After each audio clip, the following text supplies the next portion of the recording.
오늘 시간에는 나의 인생길에 낙심하지 않으려면 어떻게 해야 할까라는 제목으로 함께 말씀의 은혜를 나누기를 원합니다. 오늘도 거룩한 주일을 맞아 주님 앞에 예배하러 나온 사는 우리 모든 성도들과 또 온라인으로 함께 예배드리는 성도들을 주님의 이름으로 사랑하고 축복합니다. 주님 나라 들어갈 때까지 변함없이 주님을 사랑하시고 회개 많이 하셔서 하나님의 기적을 듬뿍 이렇게 체험할 수 있는 저와 여러분 되시기를 축원합니다. 오늘도 놀라운 간증과 더불어서 우리를 향한 하나님의 계획들을 이루는 데 있어서 꼭 필요한 말씀이 준비되어 있습니다. 하나님 말씀은 우리의 인생의 나침판이고 그리고 우리가 어디로 가야 될지 모를 때 우리의 등대가 되어 주십니다. 그래서 그걸 붙잡고 가면 우리는 반드시 하나님이 원하는 안전한 항구에 영원한 천국에 도달할 줄로 믿습니다. 특별히 오늘은 제가 낙심을 이기는 방법에 대해서 함께 살펴보려고 합니다. 사람은 살다 보면 낙심을 하게 되어 있습니다. 낙심이 뭐냐 봤더니 이 국어사전에 이렇게 정의가 되어 있어요. 바라던 일이 이루어지지 아니하여 마음이 상한 것이다. 이렇게 기록을 해놨어요.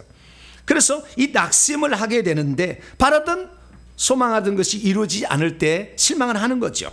그래서 이 낙심하다는 말에 비슷한 용어를 찾아봤더니 실망하다, 상심하다, 낙담하다, 낭망하다, 절망하다 이런 비슷한 뜻이 있다 이렇게 말씀하고 있습니다. 그렇다면 왜 사람은 낙심하게 되는 것일까요? 그것은 자신의 형편이 자신의 기대와 예상대로 흘러가지 않을 때 낙심하게 되는 겁니다. 자신은 이렇게 했으니 이러이러한 결과가 나오리라고 추정하고 기대하고 있었는데 그 기대만큼 어떤 결과가 나오지 않게 될 때 낙심하기 시작하는 것이죠. 그래서 우리 성도들은 이 낙심의 문제를 반드시 해결하지 않으면 늘 가다가 무너지고를 반복하는 거죠. 그래서 가다가 무너진 것이 아니라 이제 가다가 무너진 것이 아니라 올라가서 이기는 자로서 하나님의 축복을 받으려면 우리를 낙심시키는 이 문제를 극복하는 것을 우리가 터득해야 한다는 것이죠. 그러면 우리 성도들은 살아가면서 무엇 때문에 낙심하는 것일까요? 저는 두 개로 봅니다. 첫째는요, 사람을 보다가 낙심하는 것입니다. 사람에 대한 기대가 있는 거죠. 그 사람은 이 정도 수준이면은 이 정도는 해줄 수 있어 라고 생각을 했는데 그 사람이 기대에 미치지 못하는 거예요. 그럴 때 낙심하는 거죠. 형편없는 이 어떤 현장을 경험하기 전에는 몰랐는데 저 사람은 저 정도는 할 수 있을 거야 라고 기대를 하고 있었는데 어떤 현장에 딱 부딪혀 보니까 완전히 실망하는 거죠. 왜? 그 기대에 전혀 부응하지 못하는 삶을 살아내기 때문에 그런 거죠. 그래서 우리는 사람에 대한 기대 때문에 낙심을 하게 됩니다. 따라서 사람은 사랑하자. 사랑만 하세요. 너무 기대하면은 실망할 것도 많은 것 같아요. 그래서 그냥 사랑하고 품어줘야 돼. 그리고 기다려줘야 되는 거예요. 할렐루야. 무를 심었는데 이틀 만에 가서 야, 무 나왔냐? 이게 나온 게 아니에요. 자라서 병충해가 있기 때문에 농약도 쳐야 돼. 그래서 점점 자라도록 해줘야 되는 거예요.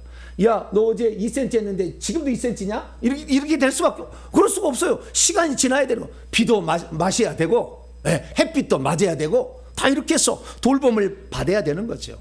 그렇기 때문에 사람이 내게 기대에 혹시 못 믿다 할지라도 내가 더 품어줘야 하겠구나. 할렐루야. 그 마음을 생각하시고 하시면 돼요. 그런데 사람에 대한 기대는 어느 정도 우리가 기대합니다. 왜? 그럴 수 있지 않을 수도 있다라는 것을. 그런데 두 번째 우리가 낙심하는 것은 하나님에 대한 기대 때문에 낙심을 할 때가 있다는 거예요. 하나님에 대한 기대가 있었는데 그것이 무너질 때 인간은 최고로 낙심을 하게 되는 것입니다. 그 대표적인 것이 내가 하나님 앞에 이렇게 기도를 하는 겁니다. 하나님, 제가 이 문제는 이렇게 있기 때문에요, 이런 기도를 합니다. 이 기도를 응답해 주세요 라고 기도를 하는 거죠. 그리고 그 기도에 하나님이 응답해 줄 수 있도록 나도 최선의 삶을 이렇게 쭉 살아왔어요. 그런데 그럼에도 불구하고 내 삶에 아무런 변화가 없고 차도가 없을 때 우리는 낙심하게 되는 것입니다. 특히 하나님께 이렇게 내가 하나님 원합니다라고 계속해서 기도해 왔는데 1년, 2년, 3년 지났는데 5년 지났는데도 변함이 없을 때 우리는 낙심을 하게 되는 것이죠. 그러면 이 낙심을 어떻게 극복할 수 있는 거냐? 이 낙심이요, 대단히 중요한 거. 왜? 지금까지 쌓아놓은 모든 것을 허물어뜨릴 수가 있어요. 그래서 이 낙심의 문제를 우리가 극복을 해야 되는 거예요. 그러면 우리 주님께서는 이 낙심을 어떻게 극복을 하게 할 수 있는지를 말씀하셨는가 봤더니 원칙을 얘기하셨더라고요. 그래서 오늘 제가 이거 원칙을 말씀드릴 테니까 우리가 낙심에서 이기려면 3가지 대원칙이 있어요. 이 대원칙을 자기에 대입해 보면 낙심하지 않을 수 있어요. 그 첫 번째는 뭐냐? 기도의 분량을 채워야 된다는 겁니다. 기도가 아직 덜 있으면, 기도를 별로 하지 않았는데도 불구하고 응답이 되면 자기가 무엇이 되는 것처럼 착각하게 돼요. 그래서 교만해질 수 있습니다. 그렇기 때문에 하나님께서 모든 사람에게는 기도의 분량을 채우게 하셨어요. 또 하나는 뭐냐면 믿음의 분량도 차야 돼요. 근데 이 2가지를 동시에 하나의 비유를 통해서 우리 주님이 말씀하셨습니다. 누가복음 18장입니다. 항상 기도하고 낙심하지 말아야 할 이유가 뭐냐? 그것은 불의한 재판관에 대한 어떤 여인의 호소를 통해서 비유해 주고 있습니다. 어떤 도시에 하나님을 두려워하지 아니하고 사람을 무시하는 아주 불의한 재판관이 살고 있었습니다. 그런데 그 도시에 한 과부가 있었는데요, 그 과부가 억울한 일을 당했는데 아무도 해결할 길이 없어요. 그래서 그 원수에 대한 원한을 풀어달라고 그 재판관을 찾아가서 막 하소연을 했습니다. 그녀가 얼마 동안 계속 이렇게 했는데도 그 재판관은 그걸 들어주지 않았습니다. 귀가 막 아프게 막 소리치는 거예요.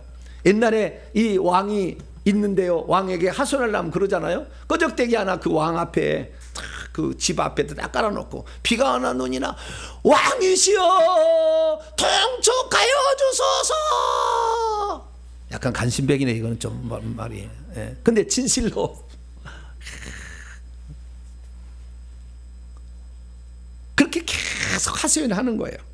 그러니까 그 얘기를 듣고 있는 이 재판관이 귓구멍이 가렵잖아요. 맨날 시끄러워 죽겠다 이거죠. 밤이고 낮이고 하니까. 그래서 그가 생각을 했습니다. 생각을 뭐라고 생각했냐? 내가 하나님을 두려워하지 아니하고 사람을 무시하나 존중하지 않지만 이 과부가 나를 이렇게 번거롭게 하니, 내 귀가 아프게 그 하소연을 하니 내가 그녀의 원한을 풀어주리라. 할렐루야. 네. 만약에 내가 풀어주지 않으면 또 와서 나를 번거롭게 하고 나를 괴롭게 할 것이니 내가 들어주리라. 이 비유를 하면서 주님이 제자들에게 직접 얘기를 합니다. 제자들아, 불의한 재판관이 무엇을 말했는지를 잘 들어보라. 하물며 하나님께서 자기에게 그 밤낮 부르짖고 있는 자기의 선택하신 자들의 원한을 풀어주시지 않겠느냐. 할렐루야. 이 말은 무슨 말이냐면 기도의 분량이 채워야 된다는 거예요. 더 이상의 나는 하나님이 더 이상의 들을 수 없을 정도로 그냥 기도의 분량이 차야 된다는 거예요. 천국에 가니까 집이 있는데 집에 2층째 가니까 3가지 항아리가 있는 거예요. 기도의 항아리, 눈물의 항아리, 땀의 항아리가 있어요. 그래서 그 기도의 항아리가 차기 시작하면 그 다음부터 응답이 잘 되는 거예요. 근데 기도의 응답이 차지 아니하고 있다가 다 안 된다고 허물어버리고 또 허물어버리니까 기도의 항아리는 찼다가 허물어지고 찼다가 허물어지고 반복하는 거예요. 그래서 응답될 때까지, 할렐루야, 이게 한 번이 중요해요. 응답될 때까지 해버려야 돼. 그 문제를 놓고. 이게 아주 중요해요. 그 한 번 응답되면 그 다음부터는 다른 것도 된다는 것이 믿음이 생기기 시작하는 거죠. 그래서 계속 기도를 해야 된다. 그래서 하나님에 대한 기대가 채워지기 위해서는 우리의 기도 분량을 채울 수 있기를 축원합니다. 그런데 한마디를 더 추가했어요.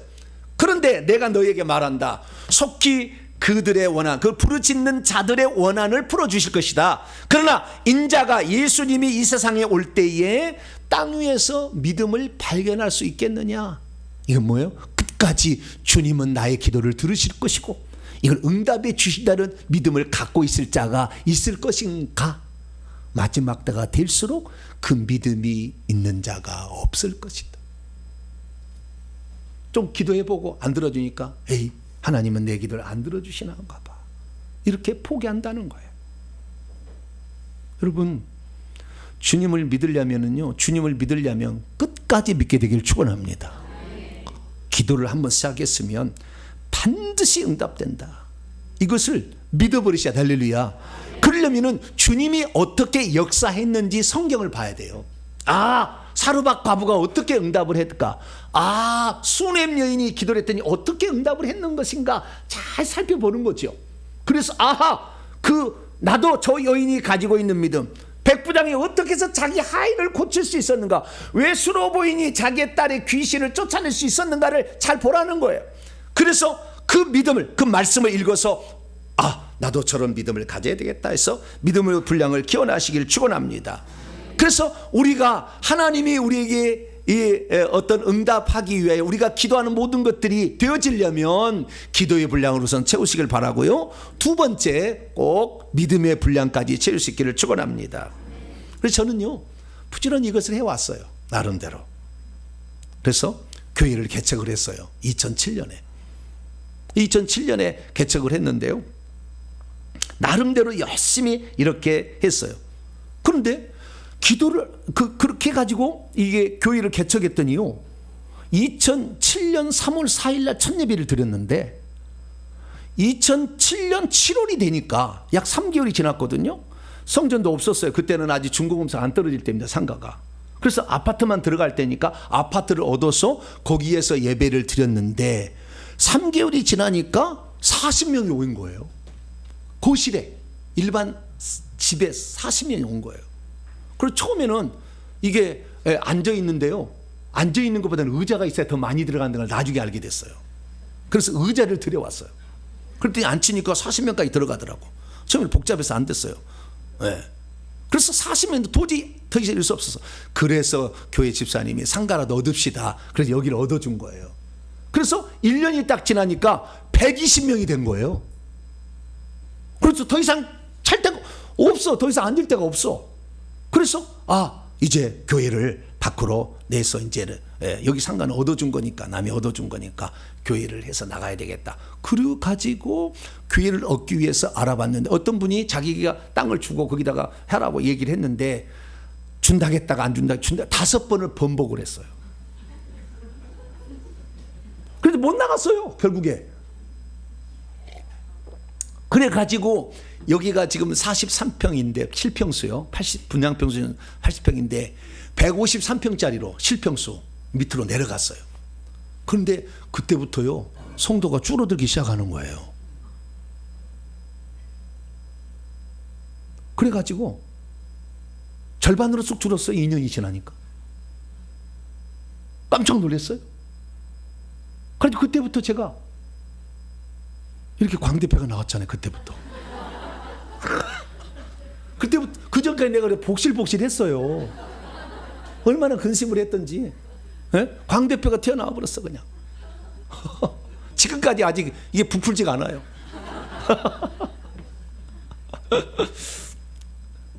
그래가지고 그때부터 이게 뭐가 문제가 생각했어요. 그래서 이제부터 제가 그랬어요. 다시 시작하겠습니다, 주님. 제가 뭔가가 문제가 있기 때문에 지금 이런 현상이 있을 거 아닙니까? 네. 그래서 다시 시작하겠습니다. 이렇게 생각하고 다시 시작하는데, 첫째, 기도를 하자. 기도의 분량을 채우자. 두 번째, 믿음의 분량을 채우자. 그래서 그때부터 말이죠, 이 말씀을 다시 한번 연구를 했어요. 어떤 분은 그래요. 목사님이 이렇게 열정적인데 과거에는 그러지 않았을 것이다, 이렇게 생각하는데요, 10년 전에 영상을 봐보세요. 그때도 열정적이야. 제 이름이 정열심이거든요. 얼마나 열심인지 몰라. 그때도 열심이었어요. 근데 열심이었는데 기도의 분량이 아직 안 채워진 거예요. 나중에 이 사실을 알았어요. 어떻게 알았냐면, 제가 그것을 나중에 알았어요. 이 기도의 분량이 안 채워졌다는 것은. 어떻게 알았냐면, 동탄에 똑같이 저는 그랬어요. 제가 이 열심을 가지고 얼마나 나름대로 준비를 잘 열심히 해가지고, 동탄에 아무런 것이 없는 곳에서 신도시를 세우는 거니까 다 똑같이 요이동 하는 거예요. 똑같이 출발하는 거죠. 그렇기 때문에 나는 승산이 있다 생각을 했어요. 나는 특히 교육학을 많이 했고 성경을 많이 공부한 사람이었기 때문에 그게 가능하다고 생각했어요. 그런데 처음에는 잘 되는 한지 줄어먹은 거예요. 줄어먹게 되자 이게 웬일인가. 그런데 남은 물론 저는 맨땅에 헤딩했지만 다른 분은 한 몇 분 정도 10명 뭐 20명 정도 이렇게 데려와서 교회를 한다 하더라고. 근데 그 교회가요 1년이 지나자 1000명이 된 거예요. 종교부지 교회. 그것도. 그래서 1000명이 된 거예요. 배가 아프겠어요? 안 아프겠어요? 그래서 제가 아니 주님, 나는 이 교회 부흥시키기 위하여 이 3000세대가 된 이 아파트를 골목골목마다 아파트 계단마다 안 가본 곳이 없어. 내가 다 붙이고 내가 다 돌아다니며 전도를 했거든. 나는 이렇게 열심히 했는데 그분은 별로 탱자탱자 놀고 자빠졌지는 않았지만 좌우지간 이렇게 좀 살아갑디다. 그런데 저분은 저렇게 부흥이 되고 왜 부흥이 나는 안 되는 겁니까? 라는 생각에 물음표가 있었어요. 근데 어느 날 그 교회에서 예배를 드린다고 해서 내가 가봤거든요. 깜짝 놀란 거. 자기가 이 교회를 사는데 프리미엄 5억을 더 주고 샀다는 거예요. 프리미엄 5억을 더 주고. 원래 종교부지 아니라는 거예요. 어떻게 샀느냐? 자기 모든 형제들이 이 형제를 위해서 다 자신의 모든 재산을 바치자 그래가지고 그 형제들이 장로고 막 그래. 그 형제들이 다 이 목사님을 위해서 재산을 다 바친 거예요. 그래서 그 건물에서 5억을 더 주고 프리미엄을, 그게 얼마나 많이 줬겠어요. 그 건물을 산 거예요. 그리고 이 동탄에 있는 개척을 위해서 수년 동안 기도를 해온 거예요. 그래서 오늘에 이르렀다는 거예요.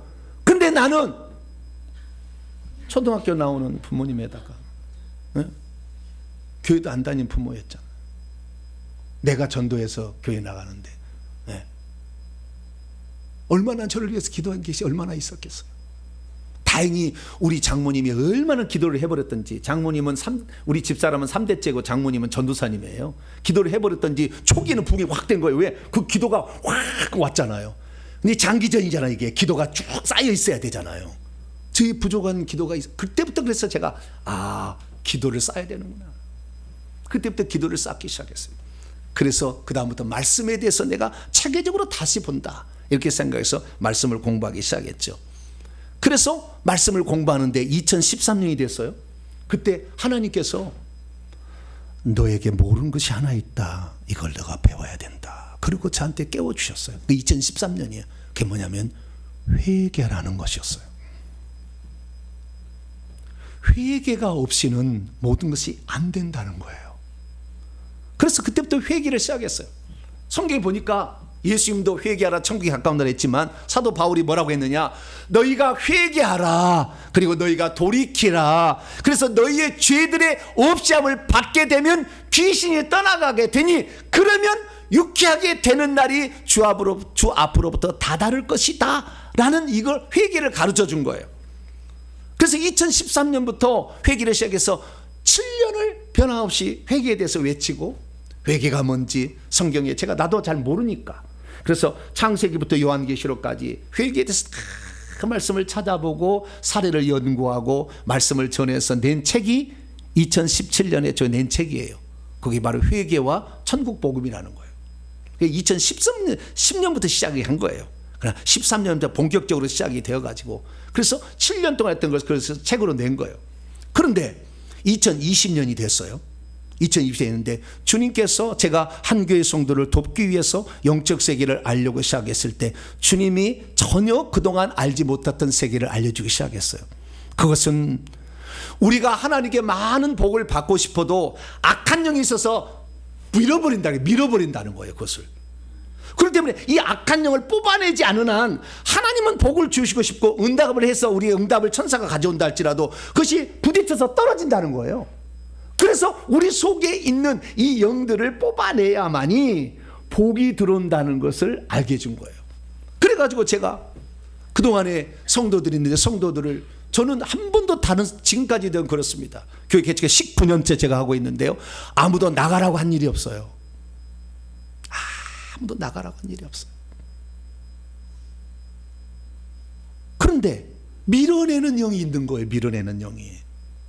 그래서 나가는 거예요. 그래서 내가 2020년부터 회개의 기도문을 알게 되어서 회개의 기도문을 통하여서 기도를 하기 시작하니까 비로소 그때부터 하나님께서 문을 열어주시는데 무슨 문을 열었냐면은 가난의 문을 그러니까 가난을 처단하시고 물질을 부어주시기 시작하는 거예요. 할렐루야. 2019년까지 맨날 마이너스 재정이었어요. 계산해 보면 100만 원, 200만 원 맨날 마이너스 재정이에요. 그럼 어떤 권사님이 목사님 그 재정 제가 마지막에 드리겠습니다 하고 메꿔져가지고 간신히 넘어갔어요. 근데 2020년이 되다 보니까 그때부터 재정이 풀리기 시작하더니 재정이 확 올라가기 시작해서 1억, 2억, 3억, 8억까지 올라가는 거예요. 할렐루야. 매년 재정이 달라지는 거예요. 깜짝 놀랐어요. 내가 한 것은 그동안에 회개의 중요성을 외쳤다가 그 다음에 실제적으로 회개를 한 것뿐인데 그 실제적으로 회개 기도문을 하다 보니까 재정이 풀리기 시작합니다. 할렐루야. 그래서 제가 2000년부터 이 코로나 시대부터 그때부터 재정이 풀리기 시작해가지고 이제는 재정이 넉넉해서 이제는 땅을 샀다는 거 아니에요? 기적 같은 일이. 그때 2008년에 살려고 했던 일이 이제 비로소 이루어지고 있는 것입니다. 그래서 여러분 영적 비밀 하나를 제가 말씀드리자면 주의 종이 막힌 것이 있으면 성도들도 막힌다는 거예요. 자꾸 주의 종이 열려야 돼요. 주의 종이 열려야 돼. 물질이 열려지게 되니까요. 우리 일부 예배 들어갔습니다. 우리 강원수 목사님 계시는데요. 그 목사님이 몇 년 동안을 차를 몰고 다녔는데 차가 퍼졌대요. 오래돼가지고. 그런데 오늘 아침에 감사하고 눈물 흘리고 감사하고 기도받고 갔어요. 목사님 제가요 차가 이렇게 퍼져가지고 이제는 안 되겠길래 차를 사야 되겠다 그랬더니 3일 만에 차가 나온다는 거예요. 다른 사람 5몇 프로 뭐 해준대 이자를 빌렸는데 1.9% 해준다는 거예요. 어찌 이런 기적이 있습니까? 제가 목사님이 복을 받으니까 나도 복을 받네요. 할렐루야. 그 얘기를 하더라고요. 그래서 주의 종이 풀리면 다 풀리는 거예요. 저는 이미 풀리는 시대에 왔기 때문에 여러분들은 풀릴 일만 있어요. 이 과정만 잘 이해하면 되는 거예요. 그래서 예수님께서 가르쳐주는 낙심케 되는 낙심을 이기는 3대 원칙은 기도의 분량을 채우자. 예, 이게 첫 번째. 그 다음에 믿음의 분량을 채워. 예수님을 알아야 돼. 그 다음 세 번째는 회개의 분량을 채우자. 할렐루야. 이 세 개 중에 뭔가 부족하기 때문에 그런 거예요. 그래서 남들은 지금 복을 받는 것은 그 분량이 채워졌기 때문에 그때 복을 받는 거예요. 할렐루야. 부러워하지 마세요. 그 분량이 지금 채워진 거예요. 나는 지금 이제 조그맣게밖에 안 됐어. 근데 왜 저 사람에게 복을 주냐고. 네부터 채워라 그러는 거 주님이. 내 것을 안 채우고 남이 시게 할 필요 없다고 말이요. 남은 그 분량을 채웠기 때문에 하나님 복을 주셨으니 나의 분량을 채우시기를 축원합니다. 회개의 분량을 채우시기를 축원합니다. 말씀을 들어서 믿음의 분량을 채우시기를 바랍니다. 새벽마다 저녁마다 기도하고 기도해서 기도의 분량을 채우시길 바랍니다. 그러면 그다음부터는 쏟아 부어지는 거예요. 그것을 알아야 돼. 이 세 가지가 원칙인 거예요. 그러면 이렇게 해서 복을 받으면 근심걱정이 싹 사라지고 날마다 맑음 이럴까요? 그러지 않아요.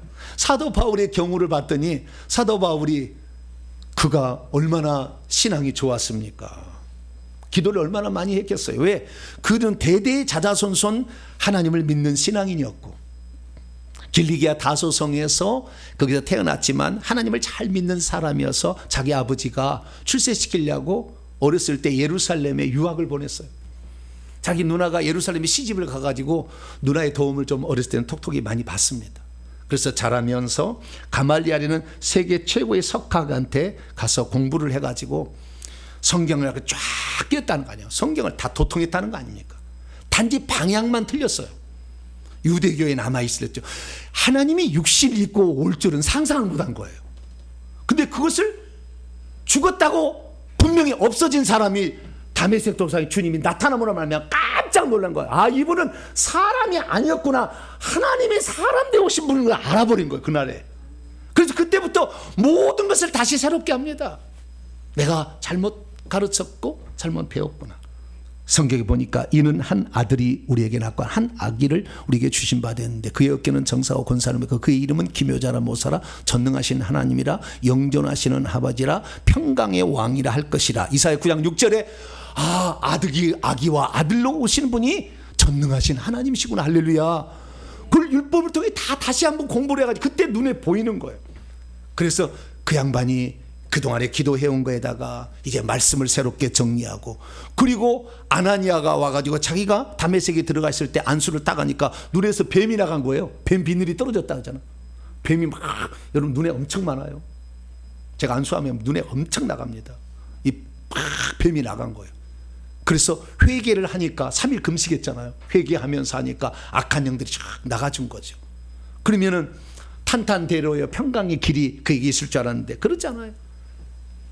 왜 그랬습니까? 그것은 자신이 잘못해서 오는 고난이 아니에요. 바울은 어떻게 그걸 얘기하냐, 이렇게 얘기합니다. 나는 이제 너희 교회를 위하여 받는 괴로움을 기뻐하고 그리스도의 남은 고난을 그의 몸된 교회를 위하여 내 육체에 채운다. 복음 전하러 가다가 밥도 못 먹고 때로는 복음 전한다고 돌팔배지를 맞아서 죽어서 막 던져지고, 복음 전하러 가다가 풍랑을 만나서 일주일을 나무바닥이 붙잡고 살아나고, 이런 고통을 처한 것이 자기가 죄가 있어서 그런 것이 아니고 기도의 분량이 부족해서 그런 게 아니고 교회를 세우려고, 할렐루야, 남들도 구원받게 하기 위해서 자기가 해야 될 적극적인 고난이 있다는 것을 그는 알게 되죠. 그래서 그리스도의 복음을 증언하면 우리의 삶에 고난과 환난은 또 찾아온다라는 사실. 왜? 사단 마귀가 가만두지 않을 거니까. 그래서 그런 고통이 찾아온다는 것을 알게 되었어요. 그런데 사도 바울은 오늘 아주 큰 영적인 비밀을 우리에게 얘기합니다. 그럼에도 불구하고 내가 낙심하지 않은 이유가 있다. 너희들이 이것을 알게 된다고 한다면, 너희들이 낙심해서 이길 수 있는 세 가지 대원칙을 지키고 있다 할지라도 찾아오는 순간순간마다 찾아오는 낙심된 환경에서 이길 수 있는 비결이 있으니 이것을 잘 들어라 라고 오늘 비밀을 가르쳐 준 거예요. 오늘 말씀 봅니다. 고린도후서 4장 16절. 그는 왜 그런 어려움 처지에 처했지만 낙심하지 않았을까요? 우리가 낙심하지 아니한다. 나는 낙심하지 않는다. 왜냐하면 우리의 겉사람은 낡아지고 있지만 사실 우리의 속사람은 날로 새로워지고 있기 때문이다. 그러니까 우리가 하나님께서 원하시는 그 기준을 어느 정도 충족을 하면 그때부터 당하는 많은 낙심되는 환경이 있을 때 이 환경에서 낙심하지 않으려면 그 환경을 바라보면 낙심이 돼버린다는 거예요. 육체만 바라보면 육체는 자꾸 힘들잖아요. 나이가 들면 점점 힘들어져. 그래서 힘들어. 그래서 육체를 바라보지 말고 그 속에 들어있는 영이 얼마나 강해지고 있는 것을 먼저 보아야 된다는 거예요. 그래서 이 속사람의 비밀에 대해서 얘기를 해줬어요. 오늘 저와 여러분이 이 속사람의 비밀을 제대로 알게 되면은 이제 여러분에게 당하는 낙심 가운데 웃을 수 있는 사람이 되는 거예요. 그 비밀을 오늘 터득하는 복된 시간이 되기를 바랍니다. 자, 오늘 본 말씀은 어떤 말씀입니까? 사람의 겉사람은 시간이 지날수록 날마다 낡아지고 쇠퇴해져 가지만 낙심하지 말아야 될 이유는 내 속에 있는 거듭난 사람, 그 영은 날마다 새로워지고 강해지고 있다는 것을 알아야 된다는 거예요. 이걸 알게 되면 우리는 낙심하지 않는다라는 사실을 말해줬다는 것입니다. 육체는 먹어야 사는데 이 먹는 것이 모든 핏줄을 통해서 영양분이 공급이 되고 코를 통해 들어온 산소가 합쳐져 가지고 소장에서 영양분을 흡수해요. 그래서 세포 속에 집어넣어 줍니다. 심장으로 가고 폐에서 산소를 호흡해서 그 속에 주어져서 심장으로 갑니다. 그래서 심장에서 택배를 통해서 온 조직에 이제 그 영양분을 줘야 탱글탱글 하는 거예요. 어떻게 해요? 탱글탱글 하는 거예요. 네. 여자들은 화장을 발라서 탱글탱글 하는 것처럼 하지만 씻어보면 정확히 알아요. 그래서 결혼한 첫날 밤에 이혼한 사람도 있어요. 왜냐하면 항상 예쁜 줄 알았더니 화장을 다 지어놓고 보니까 영 딴 사람이 누워있다는 거예요. 생 얼굴을 한 번씩 봐야 돼. 근데 어쨌든 우리의 겉사람은 시간이 지날수록 노쇠, 왜? 혈관이 막히잖아요. 혈관이 노쇠해지잖아요. 힘도 없어지잖아요. 그러니까 점점 약해져요. 그런데 약해지지 않는 것이 있다는 거예요. 그리스도가 이 안에 들어와서 있는 사람들은 이 영이 강해진다는 겁니다. 할렐루야. 그래서 그 비밀을 알아야 된다는 것입니다. 사도 바울이 이 고린도 후서를 쓸 때는 AD 56년경입니다. 고린도전서를 써보낸 후에 약 6개월이 지난 후에 보낸 편입니다. 그런데 그때 중간에 왔다 갔다 편지가 더했었어요. 그래서 바울이 마게도냐에서 고린도 교회에게 다시 편지를 쓴 것이 고린도 후서인데 이것은 사실 4번째 보내는 편지예요. 중간에 있다는 게 나와요. 그런데 자기에게 낙심될 만한 일이 있었다는 걸 여기에서 얘기를 합니다. 고린도후서에서 얘기를 합니다. 그런데 그는 그것에 대해서 연연해 하지 않는다고 말했습니다. 왜냐하면 그의 영이 날마다 강해지고 있기 때문이라는 거죠. 상황은 내 앞에 지금 좋지 않는 상황이 놓여 있다 할지라도 나는 낙심하지 않게 되는 것은 내 영은 더 지금 강해지고 있기 때문이다라고 말했다는 것입니다. 믿음이 있어도 상황을 잘못 판단하게 되면 낙심될 만한 일이 계속되고 있을 때 투덜거리게 됩니다. 믿음이 있어도 상황을 잘못 판단하게 되면 낙심될 만한 상황에 깊이 묻혀서 하나님이 일하고 있는 것은 보지 못함으로 낙심하게 됩니다. 믿음이 있어도 상황을 잘못 판단하게 되면 어떻게 낙심되는 상황을 탈출할 수 있을지에 관하여 모르기 때문에 오늘도 두려워하고 걱정하고 근심하게 되는 것입니다. 믿음이 있어도 상황을 잘못 판단하게 되면 그만 좌절과 낙심에 푹 빠져 지내게 될 것입니다. 그렇기 때문에 오늘 사도 바울이 이 낙심되는 환경을 극복할 수 있는 이 방법을 터득하여서 여러분도 그 낙심되는 환경에서 자유로워지고 하나님이 여러분을 붙잡고 있다는 것을 알아서 충분히 넉넉히 근심의 상황을 이겨내는 복된 성도가 되기를 축원합니다. 자, 그럼 사도 바울은 어떻게 그것을 이겨냈을까요? 그것은 영의 비밀을 알았다는 거예요. 영의 비밀을 알았다는 거예요. 이 사람은 육체와 영혼이 있다는 거예요. 육체라는 것은 부모로부터 태어난 이 고깃덩어리를 가리키는 건데, 이 육체로부터 태어나는 것은 육체이지만 이것은 영혼이 육체라는 거예요. 영이 될 수 없다는 거예요. 그러나 영으로부터, 성령으로부터 태어난 채 있어서 하나님이 보낸 그 영은 영원히 영이라는 거예요.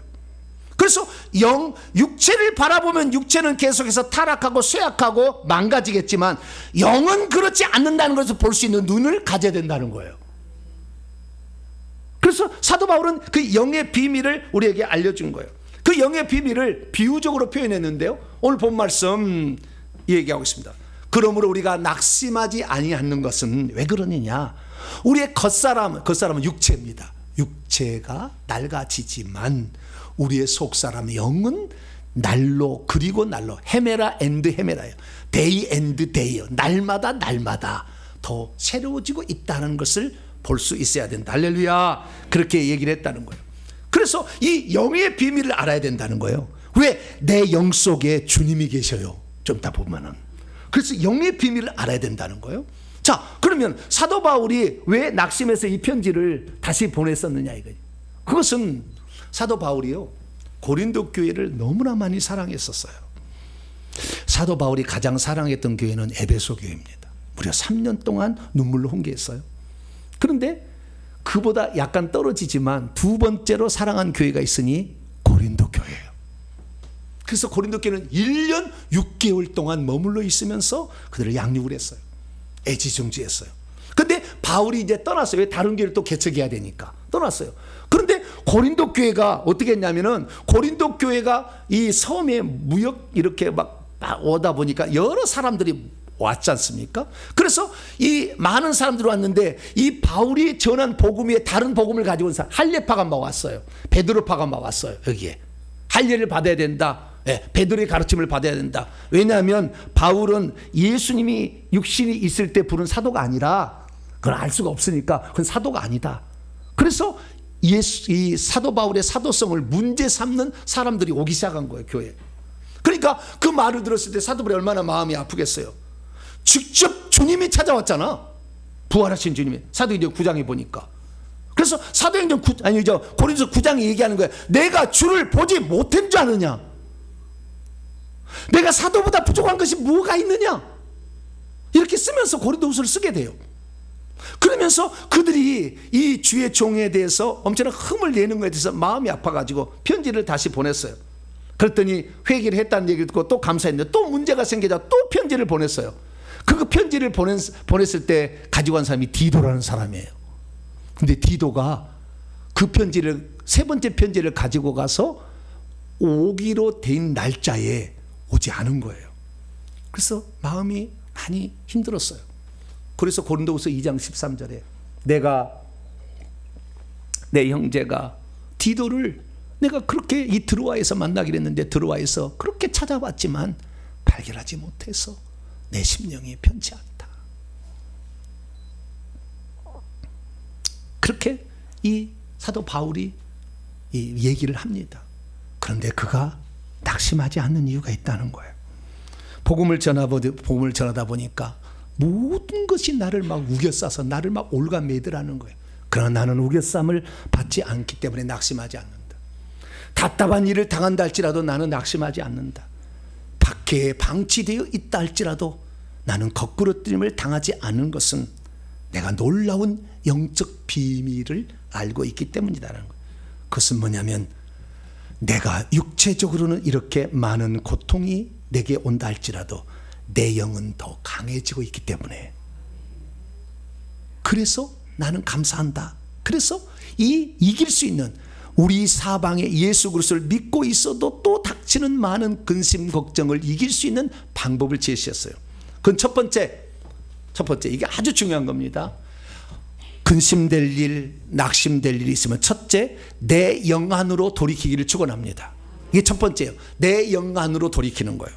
그러니까 육체를 바라보고 환경을 바라보면 낙심되는 일만 있을 때 내 영으로 돌이키라는 거예요. 그 내 영으로 돌이킬 때 가장 중요한 것은 주님을 부르는 거예요. 주 예수여, 할렐루야. 주 예수여, 내가 주님을 바라봅니다 하고 순간적으로 영으로 쫙 돌이키라는 거예요. 육체 환경 자꾸 바라보면 계속 절망하고 낭망으로 떨어져. 몸이 막 줄어들어 버려. 이럴 때, 그때 내 다시 주님, 내가 내 속에 들은 영을 바라봅니다. 왜? 내 속에서는 생명 주는 영이신 전능자가 들어와 계시잖아요. 할렐루야. 그분이 있는데 무슨, 그분이 주관해버리면 다 모든 게 다 해결될 건데, 그래서 내 영으로 돌이키게 되면 그분이 갑자기 우리에게 평안을 확 주는 거예요. 그래서 저는요, 살다가 보면 어려울 때가 와요. 막 낙심할 때가 와요. 그래서 내가 막 움츠러들 때가 와요. 그때야 합니다. 주 예수여, 내가 내 영으로 돌이킵니다. 이것이 바로 우리의 속사람으로 돌이키는 겁니다. 할렐루야. 이것이 4장 16절의 첫 번째 방법입니다. 왜 그렇습니까? 육신의 일을 따르는 자는 계속 육신의 일을 생각하니까 피곤하고 지치고 계속 환경을 바라보면, 육신은 환경인데 이거 바라보면 계속 더 낭망한다는 거예요. 그러니까 영을 따르는 자는 영을 생각하는데 육신의 생각은 사망이야. 늙어지고 지치고 피곤하고 낭망하고 이렇게 되는 거예요. 그러나 내 영으로 돌이키면 내 영은 생명 주는 영이기 때문에 그분이 내게 생명을 주면은 생명이 확 퍼지는 거예요. 순간적으로 용기가 확 나는 겁니다. 막 힘이 확 나는 거예요. 아무것도 문제가 되지 않지라는 생각이 들어오기 시작하는 거죠. 그래서 첫 번째, 우리를 낙심케 하는 일이 있을 때는 주 예수의 이름을 불러서 여러분의 영으로 여러분을 돌이킬 수 있기를 축원합니다. 우리가 어떤 존재이니까? 우리는 깨지기 쉬운 질그릇이니까. 질그릇만 봐버리면 늘 실망하는 거죠. 이 속에 보배가 들어와 있어요. 그 보배는 힘이 큰 능력을 갖고 있어요. 그분은 전능자세요. 전능하신 분이 사람이 되오셨고 다시 생명 주는 영으로 우리 속에 들어오셨으니 우리가 그분께 속하면 세상의 모든 것을 이길 수 있다. 할렐루야. 왜? 세상에 있는 자보다 우리 속에 있는 자가 더 크시기 때문에. 그래서 영으로 날마다 여러분 자신을 돌이키게 되기를 축원합니다. 그러면 나중에는 우리의 죽을 몸도 그 생명으로 충일해져 가지고요, 다 살아나는 거예요. 다시 나중에는 우리의 죽을 몸이 부활체가 돼 가지고요, 영광스러운 몸으로, 빛나는 몸으로 바뀌어서 천국에 들어갈 거예요.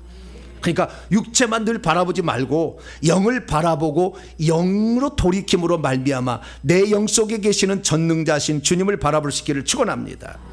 두 번째 방법은 16절에 나와요. 17절에 나와 있어요. 17절. 자, 17절을 봅니다. 17절 한번 읽습니다. 시작. 우리가 잠시 받는 환난에 경한 것이 지극히 크고 영원한 영광에 중한 것을 우리에게 이루게 함이니. 환난 이런 것들은 가벼운 거라는 거예요. 하늘의 영원한 영광만 무거운 것이고 큰 거라는 겁니다. 이게 무슨 말이냐면, 이 고난이 여러분에게 닥쳐올 때 어떤 생각을 했냐면은, 따라서 해보시오. 다 지나가리라. 다 지나가리라. 가벼운 거야. 훅 풀어보면 날아갈 거예요. 근데 이것을 너무 무겁게 보기 때문에 지쳐버린다는 거예요.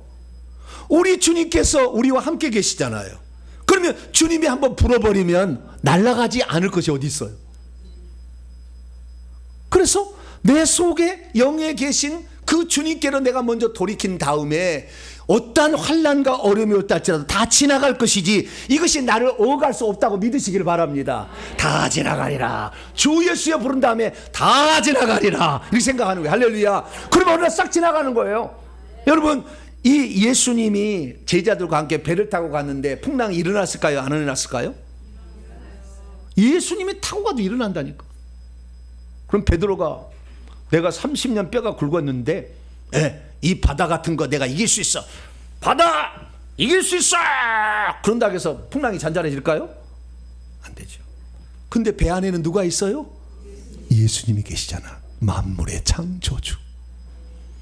그래서 우리가 환난 풍파를 당할 때 맨 처음 해야 될 일은 주님을 깨우는 거예요. 주여, 주여, 죽게 생겼다. 주여, 주님을 깨우는 거예요. 내 속에, 내 영 안에 주님을 찾는 거죠. 할렐루야. 그러면 주님이 딱 나와서 뭐랍니까? 잔잔하라, 고요하라. 할렐루야. 그 순간에 잔잔해진 줄 믿으시기 바랍니다. 우리 주님을 찾으면 우리 주님은 우리의 환경을 훅 불어버리세요. 어디서 감히 내가 들어와 있는 내 아들을 건드리고 내 딸을 건드려? 네. 할렐루야. 다 지나갈 거예요. 그래서 너무 거기 신경 쓰지 마세요. 지나갈 거. 다 지나간다. 이렇게 말씀하는. 세 번째는 뭐냐? 세 번째는 18절에 나와 있어. 18절은 뭐냐면 내가 지금 걷고 있는 모든 것들이 썩어 없어질 일시적인 것을 추구하지 않고 하늘의 영원한 것을 추구한다면 반드시 그것을 하나님이 나에게 주신다는 믿음을 가지라는 거예요. 이거 18절입니다. 자, 18절 말씀을 한번 보도록 합니다. 시작.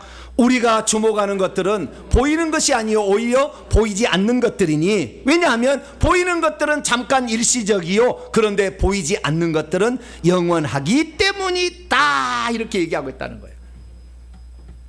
저는 그래서요 절대 실망하지 않습니다. 내가 하나님 앞에 영원한 일시적인 것을 내가 지금 추구하는가, 내가 영원한 것을 추구하는가, 딱 저울질합니다. 딱 저울질해서 내가 지금 영원한 것을 추구하고 있다고 한다면 주님은 반드시 영원한 것을 있게 하신다. 할렐루야. 그래서 고린도후서 5장 1절 그 다음 구절 보면 그 사람을 위해서 하나님이 천국집을 준비한다고 딱 얘기해놨어요. 영원한 것을 바라보는 자에게는 하늘에서 그 상을 준비하고 있다라고 분명히 못을 받고 있는 거예요. 그래서 내가 지금 생각하는 것이 눈앞에 당장 보이는 유익을 추구하고 있는 것인가, 하나님의 나라와 그 뜻을 구하고 있는 것인가 생각했을 때 일시적인 것이 아닌 영원한 것을 추구하고 있다고 한다면 다 지나가리라. 할렐루야. 네가 아무리 설쳐도 다 지나간다.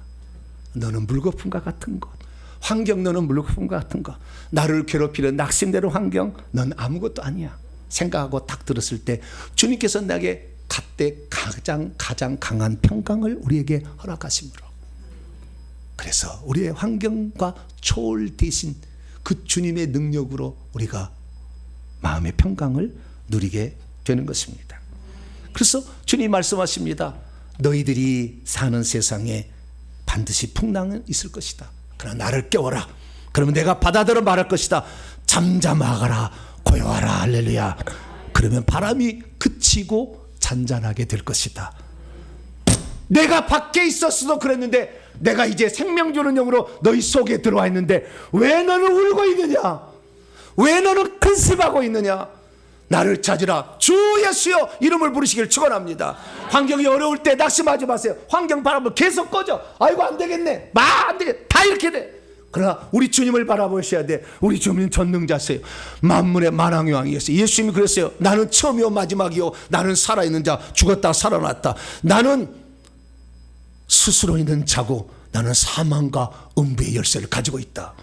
나를 붙잡으면 사망은 떠나갈 것이고 음부가 너를 이기지 못할 것이니 다른 것을 붙잡지 말고 나를 붙잡으라. 할렐루야. 그래서 우리 주님께, 우리 주님이 계신 영으로 쫙 돌이키시면 그 순간에 저는 평강을 누려요. 막 얘기 한번 전화 한번 받으면 막 꺼졌다가 주 예수여. 할렐루야. 그렇게 되면 내 속에 계신 영, 그 성령께서, 이 주님께서 우리에게 확 나를 사로잡는 거죠.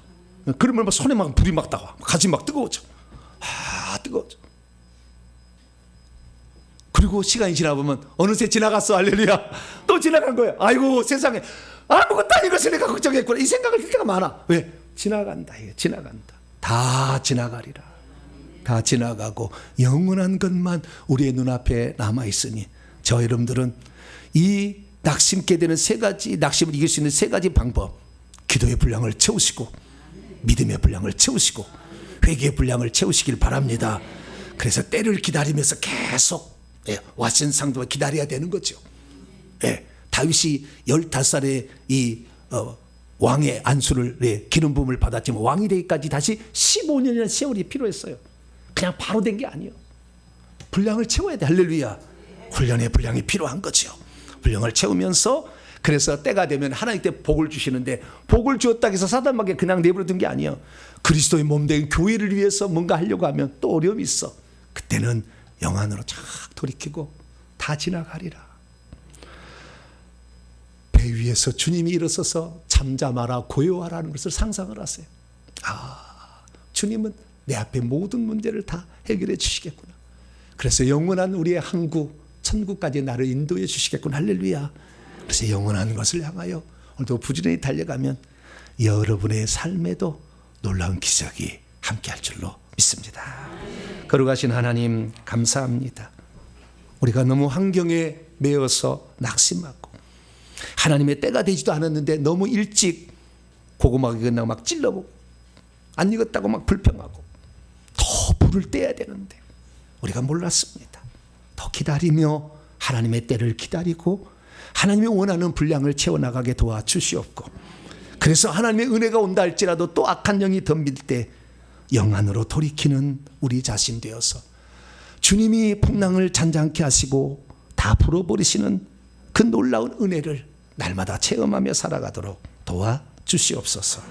우리 주 예수 그리스도의 이름으로 기도하옵나이다.